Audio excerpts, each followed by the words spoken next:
Everyone needs the right tools to perform a job. Chairs for employees who work at desks, ladders for roofers who need to get on top of a house, even lunch breaks for people who need food to get through the day. You know, like we all do. It makes good business sense to have a workplace that accommodates everyone's needs.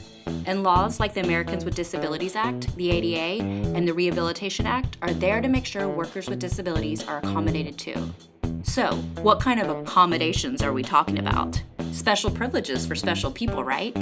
Gold-plated hover chairs? Trained seeing eye unicorns? Not even close. Turns out employees with disabilities aren't particularly special, and neither are the accommodations they need to do their jobs. In fact, they're pretty reasonable. Literally, it's why the ADA calls them reasonable accommodations. An accommodation is any change in the environment or in the way things are done that enables an individual with a disability to enjoy equal opportunities to work. Miguel works as an office assistant, and his low vision makes using a computer monitor difficult.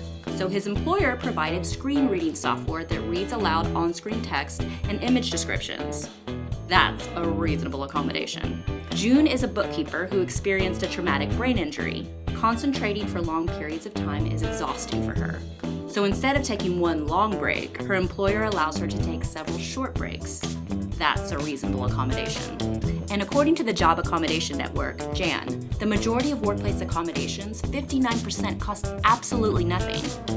But if there is an expense, there are tax credits and other incentives out there to support businesses in creating a more accessible workplace. So how do you go about getting a reasonable accommodation? You're the expert on what you need. So if you need something, ask for it. Step 1. Research simple solutions. While you may be the only employee at your job with your disability, odds are that someone somewhere has a solution you're looking for. Resources like JAN have whole catalogs of useful real-life solutions to learn from. Step 2. Notify your employer. Notifying your employer of your need for an accommodation starts the process, whether you speak with them or send them an email. You may need to provide a medical letter or other documentation if requested. You do not need to tell your employer everything about your disability, just how it might affect your job duties. Step 3. Negotiate. Finding the right accommodation is not a one-step process. It's an interactive back-and-forth conversation. Your employer may propose a different accommodation than the one you suggested. Consider whether their idea would be effective, or make another suggestion. And you may need to propose more than one accommodation before finding the one that works for everyone. Step 4. Approach a higher-level colleague. If your employer rejects your requested accommodation without making an alternative offer, or if your employer refuses to discuss your request, communicate your request to a higher-level individual, like your supervisor's manager or the HR department. It is a good idea to keep notes about who you spoke with and the date.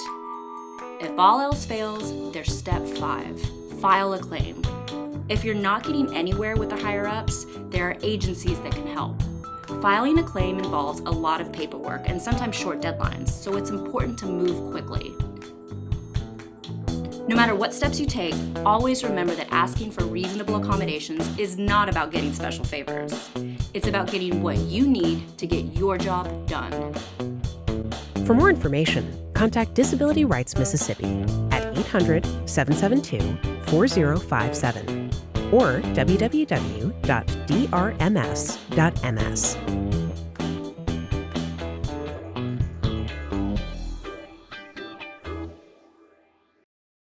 Produced by Rooted in Rights.